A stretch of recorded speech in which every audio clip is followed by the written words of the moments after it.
আসসালামু আলাইকুম। আমি কৌশলী রাকিবুল ইসলাম, ব্রয়লার পরিদর্শক। আমি আপনাদের কাছে আজকে আমার বই ব্রয়লার পরিচালনা ও বাস্তব ব্যবহার এটার উপরে একটা ভিডিও দিব। ভিডিওটা হচ্ছে এরকম যে আমার সূচিপত্রে কি কি আছে এটা নিয়ে আমি আপনাদের একটু বলবো।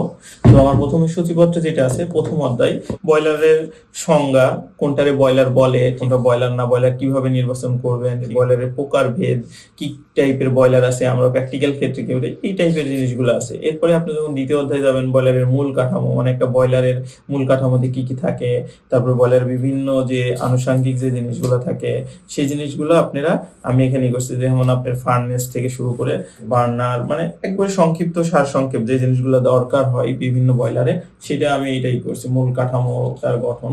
দ্বিতীয় অধ্যায়ে আরো আছে আপনার বিভিন্ন যে ড্রয়িং গুলা ব্রয়লারের আছে, যেমন হচ্ছে cross sectional construction drawing, streamline pipe diagram, তারপরে plan of steam pipeline diagram, তারপরে আপনি ফিড ওয়াটার লাইন ডায়াগ্রাম।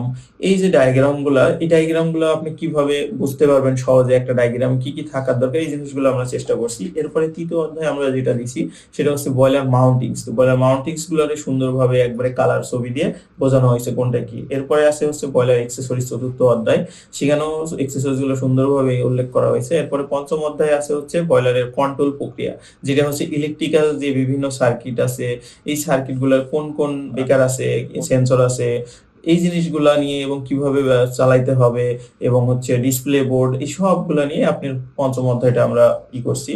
এরপরে আছে হচ্ছে ষষ্ঠ অধ্যায়। ষষ্ঠ অধ্যায় আছে ব্রয়লারের বাষ্প, কার্যকারী চাপ ও তাপতল।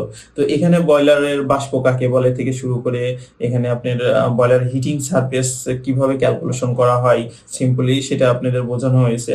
এরপরে আছে সপ্তম অধ্যায়, যেখানে আছে বার্নার, জ্বালানি ও দহন। এখানে ব্রয়লারের বার্নার সম্পর্কে উল্লেখ করা আছে, কি জ্বালানি ব্যবহার করবেন, তারপরে দহনে কি কি সমস্যা হয়। এছাড়াও আপনার যে ক্যালকুলেশন হিসাব নিকাশ আছে, কোন জ্বালানি ব্যবহার করলে কত খরচ হয়, এটা আছে। এরপরের অধ্যায় সবচেয়ে ইম্পর্টেন্ট, যেটা হচ্ছে অষ্টম অধ্যায়, ব্রয়লার ফিড ওয়াটার ট্রিটমেন্ট প্রক্রিয়া, যেটার উপর ব্রয়লারের লাইফ টাইম নির্ভর করে।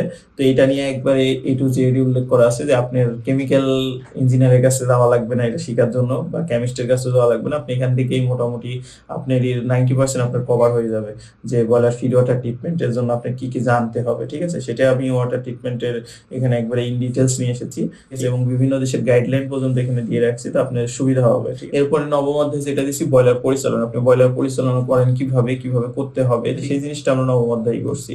এরপরে আপনি দশম অধ্যায়ে আছে ব্রয়লার স্টোরেজ হাউস, অন্যান্য যন্ত্রপাতি। এটা জাস্ট আপনার ব্রয়লার যখন চালাবেন আপনার ফ্যাক্টরি বা আপনার কারখানাতে একটা স্টোর হাউস থাকবে ব্রয়লারের জন্য, ওখানে কি কি যন্ত্রপাতি থাকলে আপনার সুবিধা হবে, যে কোনো সময় আপনি ওটা রিপ্লেস করতে পারবেন। এরপরে আসেন একাদশ অধ্যায়, এটা হচ্ছে ব্রয়লারের রক্ষণাবেক্ষণ অধ্যায়। তো এখানে ব্রয়লারের যে সকল ধরনের মেইনটেনেন্স আছে সব মেইনটেনেন্স এর উল্লেখ করা হয়েছে। এছাড়া আপনারা যে ডিস্কেলিং করেন, কিভাবে ডিস্কেলিং করবেন, এই ডিস্কেলিং প্রক্রিয়াগুলো সুন্দর ভাষায় উল্লেখ করা হয়েছে, বিভিন্ন ধাপে ধাপে করা হয়েছে। এছাড়াও আপনার সচরাচর ভাষায় দেওয়া হয়েছে, এবং বর্তমানে যেটা একটা দেখছি অনলাইন ডিস্কেলিং আপনারা অনেকে বলেন, সেটা সম্পর্কেও বলা হয়েছে যে অনলাইন ডিস্কেলিংটা কিভাবে করা হয়, এটা উল্লেখ করা হয়েছে।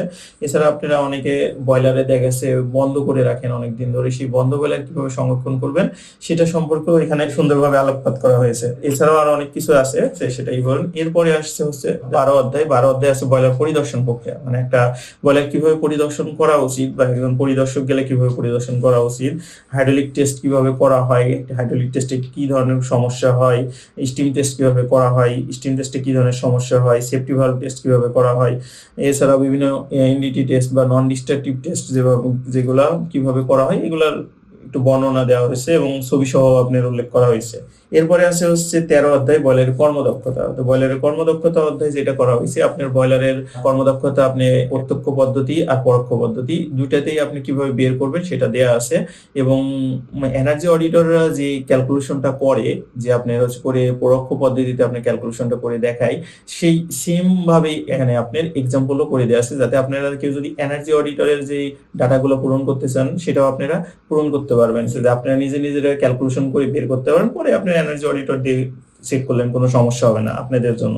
এরপরে আপনার আছে হচ্ছে 14 অধ্যায়। 14 অধ্যায়ে আছে হচ্ছে ব্রয়লারের সমস্যা, কারণ ও সমাধান। আপনাদের বিভিন্ন জনের বিভিন্ন সমস্যা হয়, তো সেই সমস্যার হিসাবেই আমি বিভিন্ন পার্টস বাই পার্টস আলাদা আলাদা করে দিছি, যে এইটার এই সমস্যা হইলে এটার কারণ এটা, এটা সমাধান এটা, এভাবে দেওয়া আছে। যারা ব্রয়লারের সাথে আপনারা যুক্ত আছেন তাদের সবারই কাজে দিবে। এরপরে আছে আপনার ব্রয়লারের নিরাপত্তা ও দুর্ঘটনা।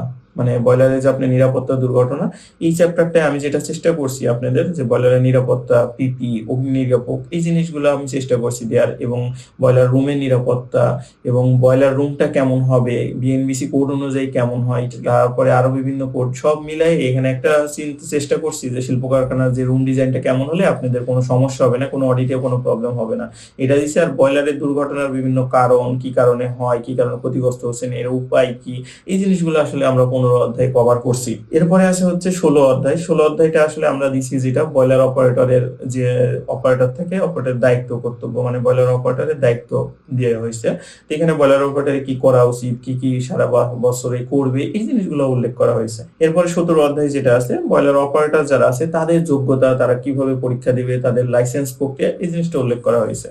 আর এরপরে 18 নম্বর অধ্যায়, 18 নম্বরে আসছে আমাদের বয়লারের একটা নতুন বয়লারের লাইসেন্স প্রক্রিয়া। এই বয়লারের লাইসেন্স প্রক্রিয়া অধ্যায় যেটা করা হয়েছে, একটা নতুন বয়লার নিবন্ধন করার জন্য কি কি কাগজপত্র লাগবে, এই জিনিসটা থেকে শুরু করে আপনার বয়লার নবায়ন, বয়লার মেরামত, মালিকানা পরিবর্তন, তো এই জিনিসগুলোর জন্য যা লাগবে সেই জিনিসটাই এই অধ্যায়টাই ইনক্লুড করা হয়েছে। কারণ আপনারা অনেকেই আসেন যারা এই জিনিসটা নিয়ে মানে প্রশ্ন করতেই থাকেন, তো এইটা ইনক্লুড করা হয়েছে।